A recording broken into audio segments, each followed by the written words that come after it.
Congrats on learning Vagrant. You finished the course. We covered so much in this Vagrant course. It doesn't matter if you're a beginner. Hopefully you know how to use Vagrant. Or if you're a little bit more advanced, hopefully you now know how to build your own servers. Or at the very least, what I want to do is point you guys in some direction where, if you don't want to provision your own servers, it sounds like way too much work. Check out Scotchbox. I'm obviously going to self-promote that. Full disclosure, that's obviously my thing.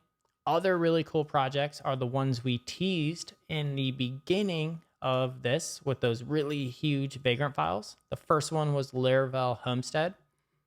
This has insanely good documentation, so you don't really even need to know Vagrant to be able to use this.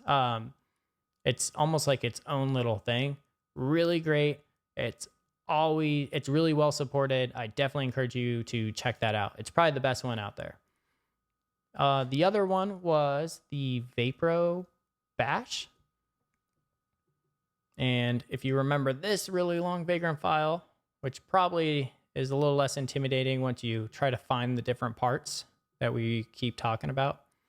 Vapro Bash is Vagrant provisioning bash scripts. So what this does, just to kind of go in here, you can go through and read through the docs, but he has this folder called scripts. And check this out.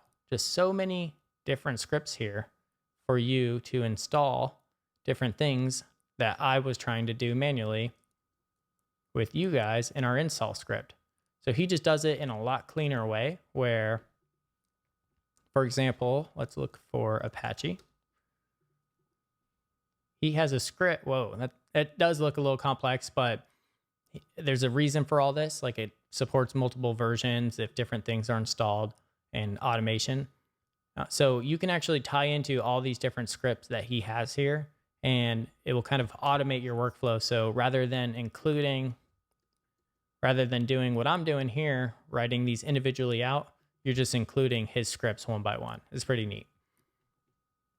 And finally, I think that's about it. There's some other ones. Just search like Vagrant Lamp, Vagrant, whatever your project is. A lot of different frameworks have like their own official supported one.